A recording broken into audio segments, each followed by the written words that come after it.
Good morning प्यारे बच्चों। तो कैसे हैं आप सब। मैं साहिल रावत, आपका इंग्लिश मेंटोर, स्वागत करता हूं आपका आज की क्लास में। तो चलते हैं बच्चों क्लास की तरफ। कल की क्लास में we were reading the chapter glimpses of India. ठीक है, ग्लिम्पसेस ऑफ इंडिया के सेकंड पार्ट पे थे हम, जो कि था कुर्ग। यहाँ पे बच्चों मैंने लास्ट क्लास में भी डिस्कस किया था, जो हमारा चैप्टर का नाम है ग्लिम्पसेस ऑफ इंडिया। ठीक है, so what do you understand by glimpses glimpses of India. इसमें जो एक ग्लिम्पसेस है, इसका क्या मीनिंग है बताइए। ग्लिम्पसेस का क्या मीनिंग है? तो ग्लिम्पसेस का मीनिंग होता है बच्चों, आप कह सकते हैं झलक। ठीक है, झलक मतलब आ, किसी को जैसे बोलते हैं ना, उसकी एक झलक मिल गई। ठीक है, मतलब ऊपर से या फिर दूर से उसको देखना, ऊपरी तौर पे किसी चीज को देखना। तो यहां हम किसकी झलक ले रहे हैं? यहां हम ले रहे हैं इंडिया की झलक। ठीक है, और इंडिया की झलक हमें कैसे मिलेगी कि अगर मान लीजिए आपको इंडिया को जानना है, तो इंडिया को जानने के लिए आपको क्या जानना होगा? वहां के स्टेट्स को जानना होगा, वहां के लोगों को जानना होगा, वहां के खान पान को जानना होगा, वहां की भाषा को जानना होगा, वहां के रहन सहन को, पहनावे को जानना होगा। ठीक है, तो अब इस चैप्टर में हमने इंडिया की एक आपको झलक देने के लिए, क्योंकि सिर्फ ये झलक है, डिटेल्ड वो नहीं दे रहे हैं आपको इंडिया का, सिर्फ आपको एक झलक दे रहे हैं, तो सिर्फ आपको 3 जगह के बारे में बताया जा रहा है। फर्स्ट पार्ट में हमने क्या पढ़ा था, याद कीजिए। फर्स्ट पार्ट में हमने पढ़ा था अ बेकर फ्रॉम गोवा। ठीक है, याद होगा आपको फर्स्ट पार्ट आपका, अ बेकर फ्रॉम गोवा। तो उसमें हमें गोवा के बारे में बताया गया बच्चों। ठीक है, अब आज तक आप मुझे बताइए, जब तक आपने ये चैप्टर नहीं पढ़ा था, उससे पहले आपके माइंड में गोवा को लेकर क्या विचार थे? What were your ideas about Goa before reading this chapter? Tell me guys, किस नजरिए से आप देखा करते थे गोवा को? देखिए, जहां तक मैं बता सकता हूं, गोवा को आप देखते हैं एज अ वेकेशन पॉइंट। ठीक है, ये देखते होंगे बीचेस, यहाँ पे बीच होते हैं, यहाँ पे फॉरेनर्स होते हैं। ठीक है, और यहाँ पे आप कह सकते हैं पार्टीज होती हैं। ठीक है, गोवा में पार्टीज वगैरह होती हैं। ये सारी चीजें पता थी आपको गोवा के बारे में, लेकिन क्या आपको गोवा के इस एस्पेक्ट के बारे में पता था कि गोवा के जो बेकर्स हैं वो कितना फेमस है, और गोवा की क्या हिस्ट्री रही है, गोवा पे किस कल्चर का बहुत ज्यादा मेजर इम्पैक्ट रहा है? इस चीज के बारे में आपने कभी सोचा था? नहीं सोचा था ना। इसीलिए बच्चों, जो आपका एक करिकुलम होता है, तभी कहते हैं कि जो आपकी जो बुक्स बनाई जाती है ना, उनको बहुत ध्यान से पढ़ना चाहिए। ठीक है, तो अगर आपके करिकुलम में ये, आपके बुक में ये चैप्टर डाला गया है, तो ये सोच समझ के डाला गया है ताकि बच्चों को पता चले, ठीक है, कि गोवा में और क्या क्या चीजें हैं। ठीक है, गोवा का क्या पास्ट रहा है। ठीक है, तो हमें यहाँ से पता चलता है कि गोवा तो आज इन चीजों के लिए फेमस है, लेकिन पहले टाइम में वहां पे चर्च हुआ करते था। इसमें तो चर्च का उतना मेंशन नहीं है, लेकिन वहां पे चर्चेस है, बहुत ज्यादा चर्चेस है, उनके लिए वो फेमस है। हिस्टोरिकल मॉन्यूमेंट्स हैं, उसके लिए फेमस है चर्च। ठीक है, और जो हमने इस चैप्टर में पढ़ा बेकर, अपने बेकरी प्रोडक्ट्स के लिए तो गोवा फेमस है ही। ठीक है, तो अब हम आए थे अपने सेकंड, इसी इसी सीक्वेंस में, मतलब आपको कह सकते हैं कि भारत की झलक देखते हुए फिर हम आए थे किसमें? कुर्ग के बारे में। और ये बात मैं पूरे दावे के साथ कह सकता हूँ कि शायद ही आप लोगों में से किसी ने कुर्ग का नाम सुना होगा। हाँ, दिस मच आई नो कि आप लोगों ने बेंगलोर, कर्नाटका, बेंगलोर का पता आपको पता होगा। ठीक है, कर्नाटका हमारा एक स्टेट है, साउथ में पड़ता है वो। ठीक है, उसकी कैपिटल बेंगलुरु है। आपको शायद ये भी पता हो कि बेंगलुरु हमारी क्या कह सकते हैं, आईटी हब है। ठीक है, और बेंगलुरु के बारे में आपको क्या पता होगा? अ, चलो, ज्यादा से ज्यादा ये पता होगा कि वहां से बहुत ज्यादा कॉफी प्लांटेशन होती है। ठीक है, इतना ही बेसिक आइडिया आप लोगों को होगा, और मुझे नहीं लगता। लेकिन ये जो कुर्ग है, आई डोंट थिंक कि आप में से किसी को भी कुर्ग के बारे में पता होगा। सच कहूं तो बच्चों, जब मैं भी आपकी एज में था, मैं भी क्लास 10 में था, मैंने ये चैप्टर पढ़ा था, तो उससे पहले मैंने भी कुर्ग के बारे में नहीं सुना था। ठीक है, तो it was the first time I came to know about Coorg and Coorgi people. ठीक है, क्या आपको आज से पहले पता था कि बेंगलोर में ऐसी कोई जगह है कुर्ग, ठीक है, और वहां पे इतने वॉरियर्स लोग रहते हैं जिनको कुर्गी कहते हैं, और उनका क्या पास्ट रहा है, उनके क्या एंसेस्टर्स हैं, उसकी कहानी है जो हमने देखी थी कि कुछ कहते हैं कि वो ग्रीक लोगों के वो हैं प्रेडिसीसर्स हैं, कुछ कहते हैं कि वो अरब लोगों के प्रेडिसीसर्स हैं, ठीक है। और ये कितनी हमें इंटरेस्टिंग चीज देखने को मिली थी कि they are the only tribe in India which are allowed to keep firearms without licence, ठीक है, मतलब ये अपने पास बंदूक रख सकते हैं, वो भी बिना किसी लाइसेंस के। एक और चीज बताता हूँ बच्चों, जितने भी आप कुर्ग लोग होंगे, आप उनके घर में जाएंगे तो ऐसा कोई घर नहीं होगा जहाँ पे आपको बंदूकें और वो ना मिले, बड़ी बड़ी जो बंदूकें होती है ना, क्या बोल सकते हैं उनको, राइफल बोल सकते हैं, बंदूक और राइफल ना मिले, ठीक है। तो ये कह सकते हैं this is a warrior community, ये एक वॉरियर कॉम है, ठीक है। हमने ये सब चीजें पढ़ी थी कुर्ग के बारे में, एक बार फटाफट से रिवाइज करके फिर आगे बढ़ेंगे।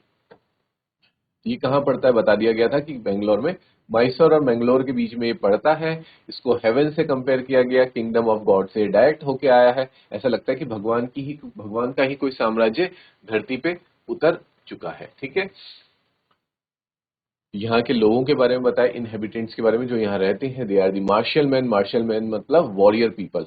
यहाँ की औरतें कैसी हैं, बहुत ही ब्यूटीफुल है, ठीक है। और यहाँ क्रिएचर्स कैसे हैं, वाइल्ड क्रिएचर्स, बिल्कुल जंगल के बीच में है ये कुर्ग जो एरिया है ना, ये बिल्कुल क्रिएचर्स जो यहाँ है, जंगली जानवर, जंगली सब पशु पक्षी यहाँ पे बहुत ज्यादा जंगली आपको देखने को मिलते हैं। इनको क्या कहते हैं, इनको कुर्ग और कोडागू भी कहते हैं, ठीक है। ये दोनों नाम याद रखने हैं आपको, कुर्ग और कोडागू दोनों नाम से इनको पुकारा जाते हैं, ठीक। The smallest district of Karnataka is home, ठीक है।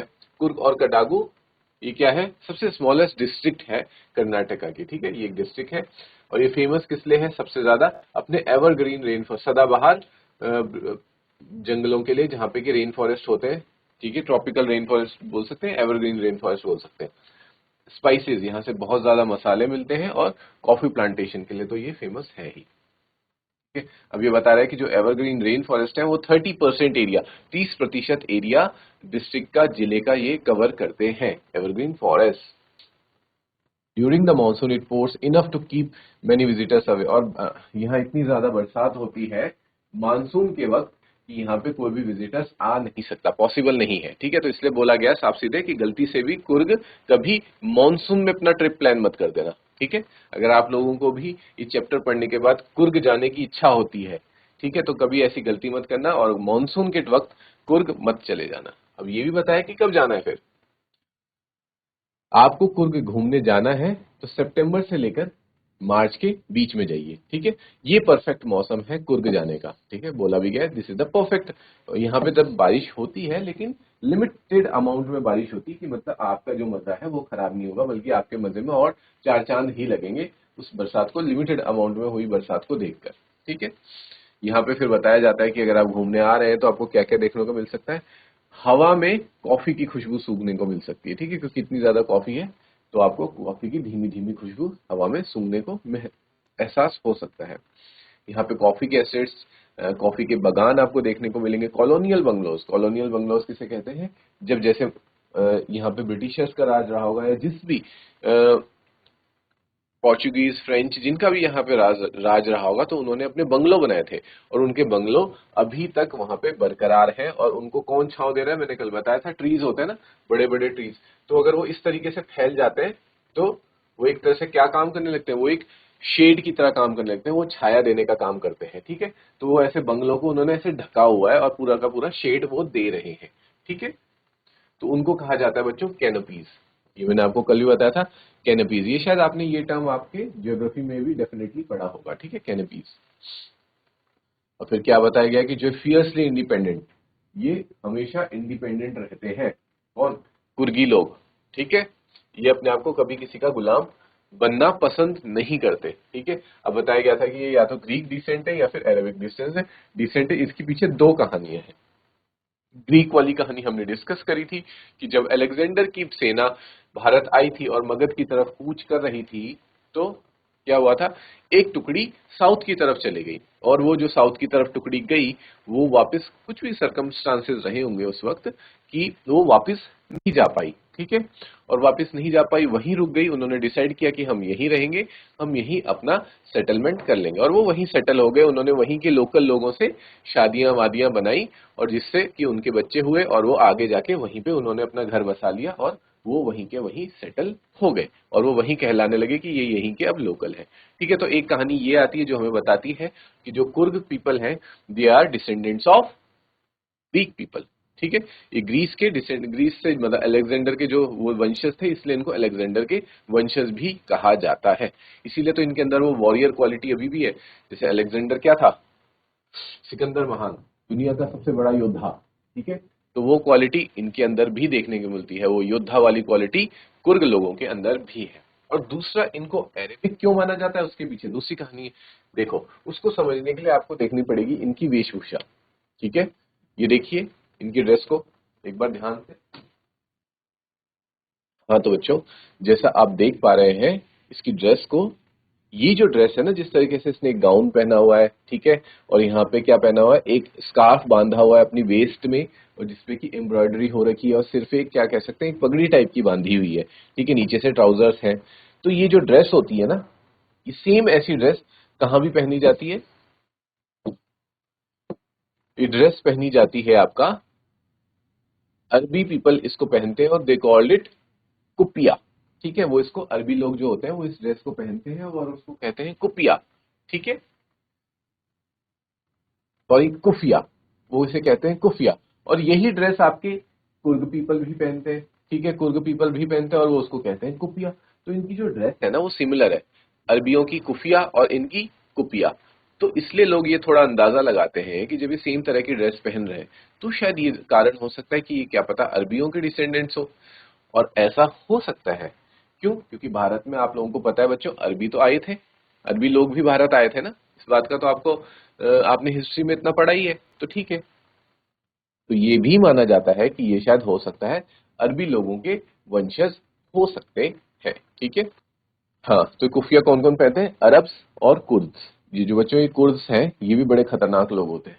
ठीक है, अब इसके ऊपर तो मैं आपको पूरा डिटेल्ड में नहीं समझा सकता, लेकिन मैं इतना जरूर कहूंगा कि अगर आप थोड़ा बहुत इंटरेस्टेड है इन सब चीजों में, एक्स्ट्रा नॉलेज जानने में, तो आज ही घर जाके आप सर्च कीजिएगा गूगल में कुर्द्स, ये वर्ड डालना कुर्द्स, और आपको सारा आ जाएगा डिटेल में कि कैसे खतरनाक लोग हैं ये कुर्द्स। ये भी पाए पाए जाते हैं इराक, ईरान और सऊदी अरब के आसपास के लोग रहते हैं। ये भी एक वॉरियर कम्युनिटी है। ठीक है, जैसे सेम यहाँ पे इंडिया में कुर्ग हो गए ना, कि इनके हर घर में बंदूक पाई जाती है, इनके भी हर घर में बंदूक पाई जाती है, और ये मतलब लड़ने के लिए हर वक्त तैयार रहते हैं लोग। तो आपको इनको, इनके बारे में पढ़ के भी बहुत मजा आएगा। जैसे आप लोगों ने, अगर मैं थोड़ा सा आपको एक वो दे देता हूँ, अगर आप लोगों ने आईएसआईएस के बारे में पढ़ा होगा। ठीक है, बीच में एक मिलिटेंट ग्रुप था आईएसआईएस, जो बहुत ज्यादा फेमस हो गया था, Islamic state of Iraq and Syria में ये बहुत फेमस हुआ था। तो ये क्या थे, ये एक टेररिस्ट ग्रुप था, लेकिन इस टेररिस्ट ग्रुप का सिर्फ और सिर्फ इतने छोटे से हैं ये कुर्द्स, मतलब बहुत छोटी कम्युनिटी है, लेकिन इन्होंने इतने बड़े टेररिस्ट ग्रुप का बिल्कुल डटकर सामना किया था, बल्कि कह सकते हैं आर्मी के साथ मिलकर। सोचो, आर्मी के साथ कंधे से कंधा मिलाकर, क्योंकि उस टेररिस्ट ग्रुप को पीछे धकेलने में आर्मी तो लगी थी, लेकिन इन्होंने आर्मी के साथ, बल्कि कह सकते हैं आर्मी से भी ज्यादा रोल निभाया उन टेररिस्ट से लड़ने में। ठीक है, तो आपको ये पढ़ने में बहुत मजा आएगा। तो इस तरीके से बच्चों इंटरेस्ट लेके ना चीजें पढ़ा करो। आप स्टोरी पढ़ रहे हैं तो जानो, जितना आप क्लास में पढ़ रहे हैं सिर्फ उतना इनफ नहीं है। ठीक है, मैं आपको जितना डिलीवर कर पा रहा हूँ नॉलेज उतना कर रहा हूँ, लेकिन आपकी ये रिस्पॉन्सिबिलिटी बनती है कि जहाँ पे सर ने मुझे हमें पढ़ा के छोड़ा है, आप उससे भी आगे बढ़े और एक्स्ट्रा नॉलेज गेन करने की कोशिश करें। मैंने कुर्ग के बारे में बताया जितना, आप थोड़ा और ज्यादा रिसर्च कीजिए, यहाँ पे कुर्द्स आए उनके बारे में जानिए, तो इस तरीके से अपने नॉलेज को। ठीक है, यहाँ पे हाँ मैंने एक चीज थोड़ी सी मिस कर दी थी, ये कि हाँ, जो ये अब जो ये ग्रीक पीपल है ना, एक तो इनका रीजन ये था कि हाँ, ये माना जाता है कि अलेक्जेंडर के वंशज आए थे। दूसरा, एक थोड़ा अंदाजा कहाँ से लगाया जाता है, जो इनके मैरिज मैरिज मार्शल ट्रेडिशंस है और मैरिज ट्रेडिशंस है ना, मार्शल ट्रेडिशन यानी कि लड़ने का तरीका, और मैरिज वगैरह के जो रिचुअल्स होते हैं, ठीक है, शादी वगैरह के वक्त जो रीति रिवाज निभाए जाते हैं, वो रीति रिवाज इनकी Hindu, main stream Hindu ritual से अलग है। मेन स्ट्रीम हिंदू मैंने कल बताया था, मेन स्ट्रीम क्या होता है, वही ट्रेडिशन जो बहुत समय से चला आ रहा है, जो पूरे इंडिया में चल रहा है। ठीक है, एक ही तरह की शादी का पैटर्न फॉलो करते हैं, लेकिन इनकी शादियां थोड़ी अलग होती हैं। ठीक है, वो किससे मैच करती हैं? वो ग्रीक लोगों से मैच करती हैं, इसलिए भी ये अंदाजा लगाया जाता है शायद ये ग्रीक्स के वंशज है। ठीक है, तो बस यहां तक हमने पढ़ा था। हाँ, एक और बहुत इंटरेस्टिंग चीज पढ़ने को मिली थी आप लोगों को। ठीक है, और जब मैंने भी ये पढ़ा था तो मुझे भी बहुत इंटरेस्टिंग लगा था ये पॉइंट कि हमारी इंडियन आर्मी में, इंडियन आर्मी तो आपको पता है बच्चों की कितनी ज्यादा रिस्पेक्टेड आई गेस आर्मी है। ठीक है, ऑल ओवर द वर्ल्ड। ठीक है, और इंडिया में लोग कितना रिस्पेक्ट करते हैं अपनी इंडियन आर्मी को। ठीक है, ये बात आप सभी को पता है। तो इंडियन आर्मी में एक स्पेशल रेजिमेंट बनाई गई है। इस नाम से, कुर्ग रेजिमेंट के नाम से एक स्पेशल रेजिमेंट ही बना दी गई है। इससे पता चलता है कि यहाँ के लोग, यहाँ के बेटे और सन्स एंड फादर्स, या कि यहाँ के लोग कितने ज्यादा बहादुर हैं। ठीक है, और वही चीज वो अपनी कहानियों में बताते भी हैं, क्योंकि उनका ट्रेडिशन क्या है? हॉस्पिटैलिटी का ट्रेडिशन है, यानी कि मेहमान नवाजी का ट्रेडिशन है। वो ऐसे नहीं है कि ठीक है वॉरियर है, आपके माइंड में ये इमेज बन सकती है कि अच्छा ये तो वॉरियर लोग हैं, इनके घर में हथियार है, तो ये बड़े खतरनाक लोग होंगे, खूंखार लोग होंगे, और आप वहां जाने से डरोगे कहीं हम ही ना मार दे। नहीं, ऐसे ये लोग नहीं है। ये बहुत ज्यादा मेहमान नवाजी में बिलीव करते हैं। अगर आप इनके यहाँ मेहमान बन के जा रहे हैं तो ये आपका पूरा आदर सत्कार करेंगे, लेकिन हाँ, अगर आप इनके दुश्मन बन के जा रहे हैं या फिर आप इनको नुकसान पहुंचाने के इंटेंशन से वहां जा रहे हैं, नुकसान पहुंचाना जैसे कि आप इनकी वाइल्ड लाइफ, जिस नेचर में रहते हैं, उसमें अगर आप कोई छेड़ाखानी करने जा रहे हैं, ठीक है, या फिर आप वहां के लोगों को परेशान करने के उससे जा रहे हैं, ठीक है, मोटिव से जा रहे हैं, तो they can be very very dangerous. ठीक है, लेकिन अगर आप जा रहे हैं as a tourist, as a visitor, as a guest, तो ये आप लोगों का बहुत ज्यादा क्या करेंगे? मेहमान नवाजी करने के लिए ये फेमस है। देखो लिखा है ना कि they have a tradition of hospitality. इनका ट्रेडिशन ही है, ऐसा नहीं कि ये करते हैं, ये इनका रिवाज है कि इनको सबकी मेहमान नवाजी करनी है। और जब ये मेहमान नवाजी करते हैं तो ये साथ ही साथ क्या भी बताते हैं? डिफरेंट डिफरेंट स्टोरीज बताते हैं। और स्टोरीज क्या होती हैं? वो भरी होती हैं किनसे? बहादुरी के किस्सों से। अपने बेटे और फादर्स के किस्से ये सुनाते हैं, और किस्से सुनाना लाजमी है। क्यों? क्योंकि जब इनकी स्पेशल एक रेजिमेंट बनाई गई है आर्मी में, ऐसी किसी की रेजिमेंट नहीं बनाई जाती। ठीक है, आपने एक सुना होगा गुरखा। ठीक है, एक गुरखा रेजिमेंट है, क्योंकि गुरखा जो लोग होते हैं दे आर वेरी ब्रेव। ठीक है, इसलिए उनकी रेजिमेंट बनाई गई है। तो दूसरा रेजिमेंट इनकी बनाई गई है, कुर्ग रेजिमेंट, क्योंकि they are also very brave people. और यहां तक कि सबसे इंटरेस्टिंग पॉइंट यहां था कि जो हमारे आर्मी के फर्स्ट जनरल थे, जनरल करियप्पा, वो भी क्या थे बच्चों? वो भी एक कुर्ग थे, मतलब वो भी इसी कम्युनिटी से आते थे। तो कितनी मतलब ये इंटरेस्टिंग चीज है ना, कितना ये सुन के कितना अच्छा महसूस होता है। Even now Kodavas are the only people in India permitted to, ये ठीक है, मैंने बता दिया था कि कुडावूज ही वही लोग हैं जिनको बिना लाइसेंस के बंदूक रखने की परमिशन मिली हुई है। यहां तक बच्चों हमने कल किया था। ठीक है, चैप्टर। आज हम इससे आगे कंटिन्यू करेंगे। मैंने आपको फटाफट से एक रिवाइज करवाया है। ठीक है, okay students, let's start. The river Kaveri obtains its water from the hills and forests of Kurg। ठीक है, आज तक आपने कावेरी नदी के बारे में बहुत सुना होगा। ठीक है, कावेरी नदी, कावेरी नदी, ठीक है, बहुत फेमस नदी है हमारे साउथ इंडिया की। लेकिन क्या आप लोगों को ये पता था कि जो ये कावेरी नदी का उद्गम है या फिर ओरिजिन है वो कहाँ से हो रहा है? ये भी बच्चों कुर्ग से हो रहा है। तो देख रहे हो कुर्ग कितनी फेमस जगह है। लेकिन आई कैन बेट कि इसके बावजूद भी आपने आज तक कुर्ग का नाम नहीं सुना होगा। आपने पहली बार इस चैप्टर में ही कुर्ग का नाम सुना होगा, जबकि यहाँ पे कितनी इंटरेस्टिंग चीजें हमें जानने के मिल रही हैं। Mahseer, a large fresh water fish abound in these waters. एक फिश होती है जिसको बोला जाता है महासीर, एक बड़ी जैसी फिश होती है। ठीक है, इट्स अ बिग फिश। ये कहाँ पाई जाती है? ये इसी कावेरी नदी के पानी में पाई जाती है। Kingfishers dive for their catch, while squirrels and langurs drop partially eaten fruit for the mischief of enjoying the splash and ripple effect in the clear water। ठीक है, अब यहाँ बता रहे हैं कि सबसे पहले महासीर के बारे में बताया गया। ये नाम आपको याद रखना है। महासीर नाम की एक बहुत बड़ी फिश यहाँ पे पाई जाती है इस कावेरी के फ्रेश वाटर में। ठीक है, दूसरा यहाँ पे किंगफिशर के बारे में मेंशन किया गया है कि यहाँ पे किंगफिशर्स भी पाए जाते हैं। किंगफिशर आपने देखा होगा, एक पंछी होता है जिसकी लंबी चोंच होती है। वो क्या करता है? वो आता है और पानी में डुबकी लगा के मछली को अपनी चोंच में उठा के ले जाता है और साइड में जाके खाता है। ठीक है, तो यहाँ किंगफिशर्स भी पाए जाते हैं। वही कह रहा है कि किंगफिशर डाइव कर रहे हैं और कैच कर रहे हैं फिश को, छोटी फिशेस को। महासीर को कैच नहीं कर सकते वो, ठीक है, महासीर बहुत बड़ी फिश होती है। और बताया जा रहा है साथ ही साथ कि यहाँ पे स्क्वेरल्स और लंगूर्स क्या है, ये दोनों बहुत खुरापाती हैं। ठीक है, स्क्वेरल्स और लंगूर्स क्या होते हैं, वैसे आपने देखा भी होगा कि लंगूर और स्क्वेरल कैसे होते हैं, बहुत शरारती टाइप के जीव है ये दोनों। ठीक है, शरारतें करते रहते हैं, और यहाँ पे भी वो वही कर रहे हैं। स्क्वेरल्स और लंगूर्स क्या कर रहे हैं, जो भी इनके पास फ्रूट्स है ना उसको आधा खा रहे हैं। पार्शियली का मतलब होता है, देखो पार्शियली का मतलब होता है, यहाँ लिखा है नहीं लिखा, ठीक है, पार्शियली का मतलब होता है पूरी तरह से ना खाना, आधा आधा खाना, और आधा खा के फेंक देना है उसको नदी में, पानी में। ठीक है, क्यों कर रहे हैं ऐसा, एंजॉय करने के लिए। क्योंकि जब पानी में आप छोटे बच्चे हैं, ठीक है, मुझे पता है कि आप भी डेफिनेटली ये काम करते होंगे। जब आप नदी के किनारे जाते होंगे, डेफिनेटली वहां से पत्थर उठा के पानी में फेंकते होंगे, क्योंकि वो स्प्लैश जो आवाज आती है ना, पानी जब नीचे जाता है और पत्थर जब नीचे जाता है, स्प्लैश करके पानी को ऊपर उछालता है, तो वो देखने में हमें बहुत मजा आता है। तो वही मजा सेम स्क्वेरल्स और लंगूर भी ले रहे हैं। देखो, इंजॉइंग द स्प्लैश, उस स्प्लैश का आनंद उठा रहे हैं। एंड द रिपल इफेक्ट, अब रिपल इफेक्ट के बारे में शायद आपको नहीं पता होगा, I will tell you about it. Ripple effect यहाँ लिखा है, नहीं लिखा, चलो कोई नहीं, मैं बताता हूँ। जैसे स्टिल वाटर है, पानी जब एकदम रुका हुआ है कि कोई हलचल नहीं है उसमें, अगर आप थोड़ा सा भी एक पत्थर या फिर कुछ भी आप उसमें डाल दें, तो आपने देखा होगा सर्कल्स बनने लग जाते हैं। ठीक है, रिंग्स बनती हैं, और वो रिंग्स कैसी होती है, बीच में छोटी रिंग बनती है, फिर वो दूर दूर दूर दूर होती जाती है, बहुत सारी रिंग्स बनती है, फैलती है, और फिर धीरे धीरे खत्म हो जाती है। फिर से आप कुछ फेंकेंगे, फिर से वो रिंग्स स्टार्ट होती हैं, दूर दूर दूर दूर स्प्रेड होती हैं, और फिर फिनिश हो जाती हैं। तो इसी को कहते हैं बच्चों ripple effect.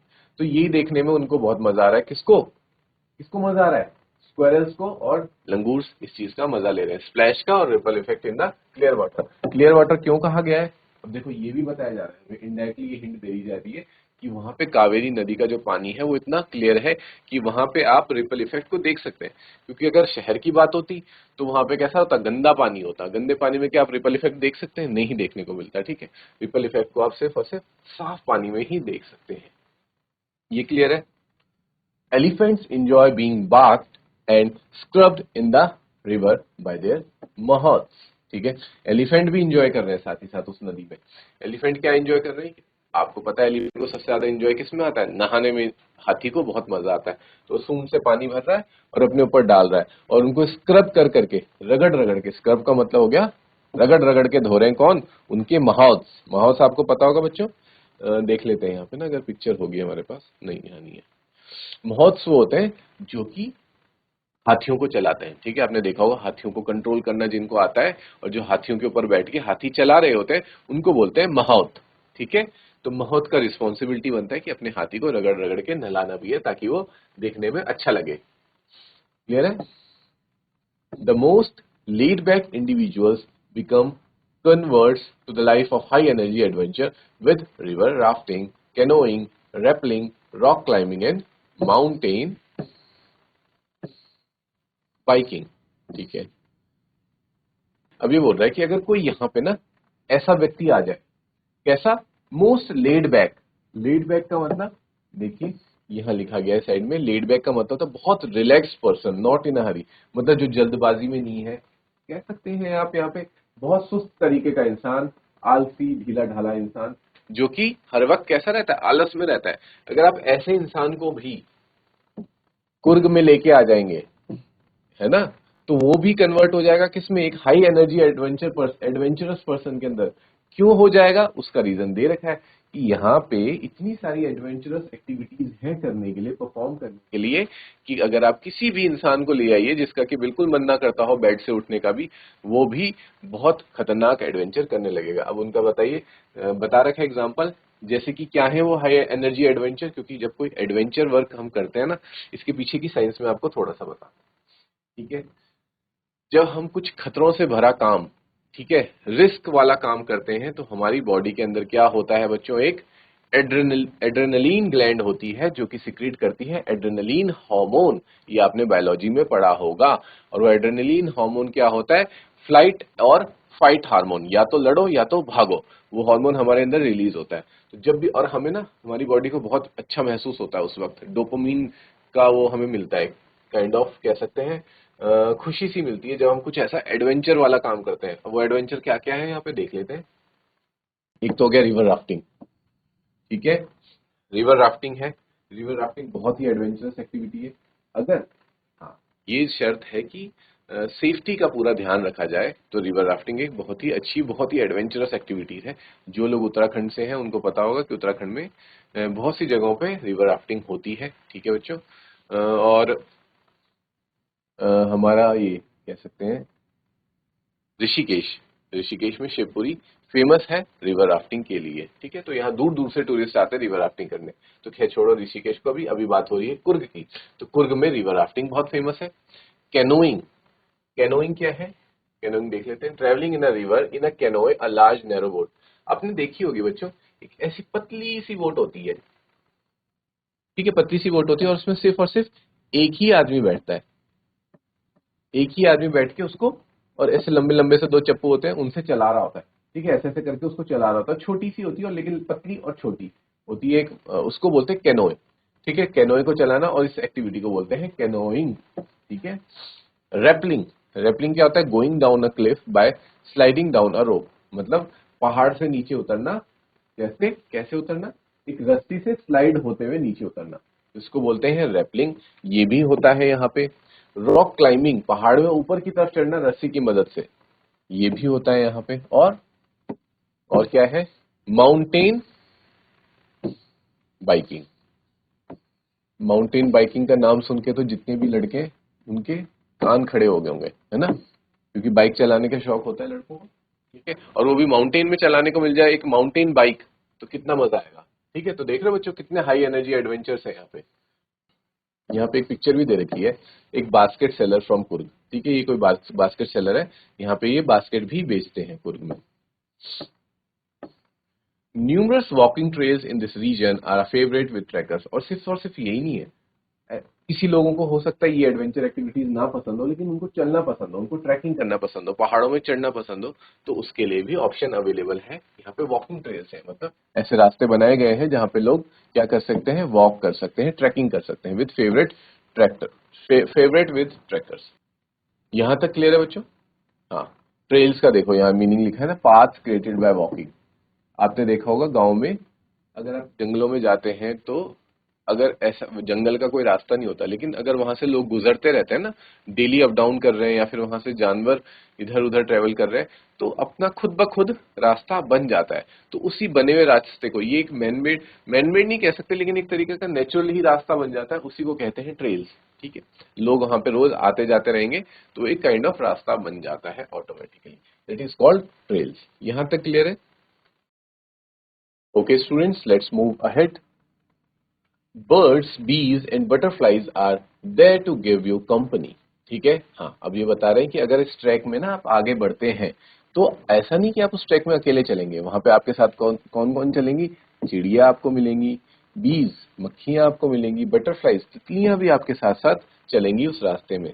Macaws, Malabar squirrels, langurs जिनके बारे में हम अपने पढ़ाई, शैतान स्क्वेरल्स और langurs, and slender lorries keep a watchful I from the tree canopy. ठीक है, कहने का मतलब है कि ऐसा नहीं कि आप अकेले चल रहे होंगे, आपके साथ साथ चल रही होंगी बटरफ्लाइज, बर्ड्स और बीज, और जो ये मकाओ, मालाबार स्क्वेरल्स हैं, लंगूर्स हैं, स्प्लेंडर लॉरीज है, ये आप पे नजर रख रही होंगी। तो कहने का बच्चों बता क्या मतलब है, कि इसको ऑथर ने किस वे में बताया।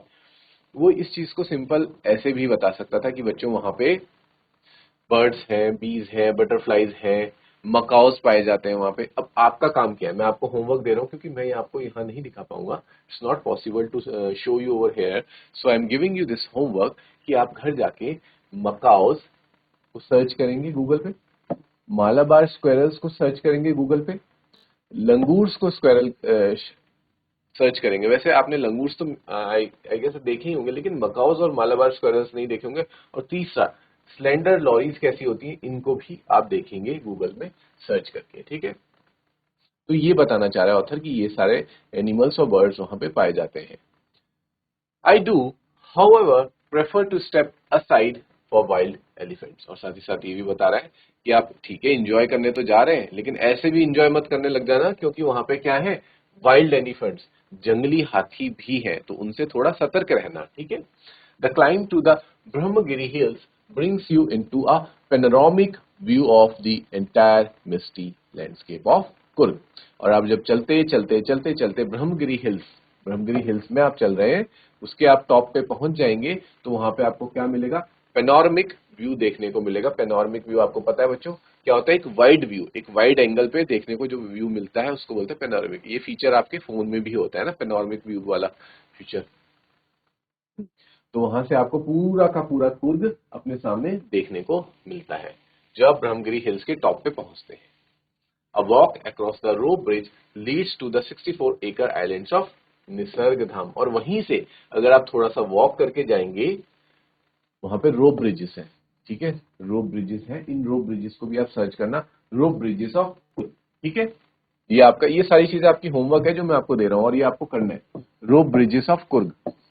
इसको अभी जाके घर जाके आप सर्च करेंगे गूगल पे। फालतू चीजें देखने से बेटर है कि ये काम की चीजें आप देखें। रोप ब्रिजेस ऑफ कुर्ग, इनको देखना।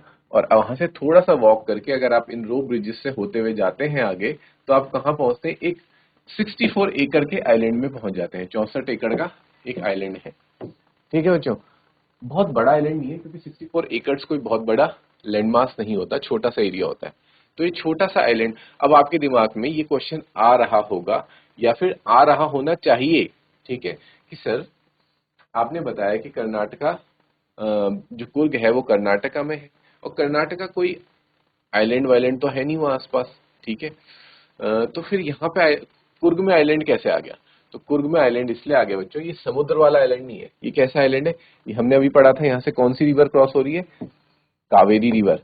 तो ये कावेरी रिवर में ही बीच में एक आइलैंड बना हुआ है, ठीक है, तभी तो छोटा सा आइलैंड है। क्योंकि जो समुद्र के आइलैंड होते हैं वो काफी बड़े होते हैं, ये आइलैंड कैसा है, छोटा आइलैंड है, और ये कावेरी नदी पे ही स्थित है ये आइलैंड। क्या नाम है इसका? निसर्ग धाम। निसर्ग धाम, you have to remember this thing। running into the Buddhist monks from India's largest Tibetan settlement।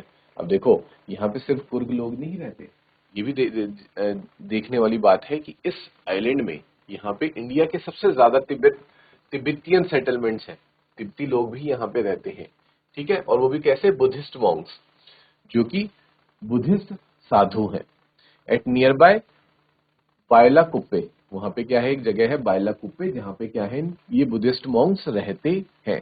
Is a bonus, इनको इज अ बोनस, यानी कि इसको अगर आप देख लेंगे तो आपको और ज्यादा अच्छा महसूस होगा। क्योंकि जब भी आप किसी बुद्धिस्ट मोनेस्ट्री में जाते हैं ना, वहां पे जाके जो पीस और कामनेस जो महसूस होती है वो एक अलग ही लेवल की होती है।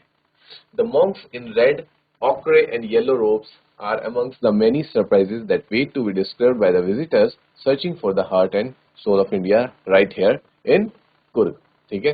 तो बता रहा है जो आपने इतने सारे सरप्राइजेस आपके लिए वहां इंतजार कर रहे हैं, आप एक बार जाके देखिए तो सही कुर्ग में। तो उन्हीं में से एक सरप्राइज ये भी है कि जब आप इस आइलैंड में पहुंचेंगे, वहां पे आपको एक मोनेस्ट्री देखने को मिलेगी बायला कुप्पे में, जहां पे आपको बुद्धिस्ट मॉन्क्स मिलेंगे। बुद्धिस्ट मॉन्क्स ने क्या पहना होगा? रेड, ऑकरे और येलो रोब्स। ये क्या होता है बच्चों? ये एक ना बुद्धिस्ट मॉन्क्स की वेशभूषा है, ठीक है। जैसे हमारे यहाँ जो कह सकते हैं हिंदू साधु होते हैं, ठीक है, उनकी वेशभूषा थोड़ी अलग होती है, और जो मौलवी लोग होते हैं उनकी वेशभूषा अलग है, और जो चर्च में पादरी लोग होते हैं उनकी वेशभूषा अलग होती है, ठीक है। वो बड़ा सा लॉन्ग व्हाइट कलर का गाउन पहनते हैं, कोई ब्लैक कलर का पहनते हैं, different different colours are there. और जो हिंदू साधु है वो भगवा रंग का एक चोला ओढ़ते हैं, कह सकते हैं, ठीक है, इस तरीके की चीजें पहनते हैं। तो यही ड्रेस है बुद्धिस्ट मॉन्क्स की। बुद्धिस्ट साधुओं की ड्रेस को कैसी है? रेड कलर की है, ऑक्रे एंड येलो रोब्स, उसमें येलो कलर की रोब्स भी हैं, ठीक है। तो ये आपका सरप्राइज है, आपके लिए एक बहुत बड़ा सरप्राइज होता है। Visitors searching for the heart and soul of India. तो कुर्ग को किससे कंपेयर किया गया बताइए। हाँ, तो बच्चों मैं आपको एक क्वेश्चन के साथ छोड़ के गया था कि कुर्ग को किससे कंपेयर किया गया है, तो बताइए आंसर। हाँ, कुर्ग को कंपेयर किया गया है भारत की दिल से। भारत का दिल है कुर्ग, और साथ ही साथ सोल भी है। दिल है और सोल यानी कि आत्मा, आत्मा भी है। देखो कितनी ज्यादा इंपॉर्टेंस दी गई है कुर्ग को, इंडिया का सोल और हार्ट इसे बताया गया है। तो ये चैप्टर पढ़ने के बाद बच्चों आप लोगों का तो मुझे पता नहीं, बट हाँ मेरे अंदर तो ये डेफिनेटली एक वो आ रही है, डिजायर आ रही है, स्ट्रॉन्ग डिजायर कि मैं कुर्ग डेफिनेटली घूमने जाऊं। ठीक है, और मैं आप लोगों को भी बोलूंगा कि आप भी कभी ना कभी अपने once in a lifetime एक बार कुर्ग डेफिनेटली जाएं और देखें, वहां पे ये सारी चीजें आप ये सारा सरप्राइजेस आपका वहां पे वेट कर रहे हैं। ठीक है, इसी के साथ बच्चों हमारा ग्लिम्पसेस ऑफ इंडिया का सेकंड पार्ट भी यहाँ पे खत्म हो जाता है। देख लेते हैं कुछ वर्ड्स को जो हमारे रह गए थे। हाँ, कैनोइंग हमने डिस्कस कर लिया था, रैपलिंग हमने देख लिया था कि क्लिफ में नीचे की तरफ जाना, और ट्रेल्स हमने देख लिया था जो रास्ते बन जाते हैं जहां से लोग हमेशा ट्रेवल करते हैं। पेनोरामिक व्यू होता है एक वाइड व्यू, ठीक है, किसी भी एरिया का बहुत बड़ा व्यू को हम क्या बोलते हैं, पेनोरामिक व्यू कहते हैं। तो इसी के साथ बच्चों हमारा ग्लिम्पसेस ऑफ इंडिया का सेकंड पार्ट आज कंप्लीट हो जाता है। नेक्स्ट क्लास में हम मिलेंगे ग्लिम्पसेस ऑफ इंडिया के थर्ड पार्ट के साथ जिसका नाम है a tea from Assam. Till then take care बच्चों, have a good day, thank you.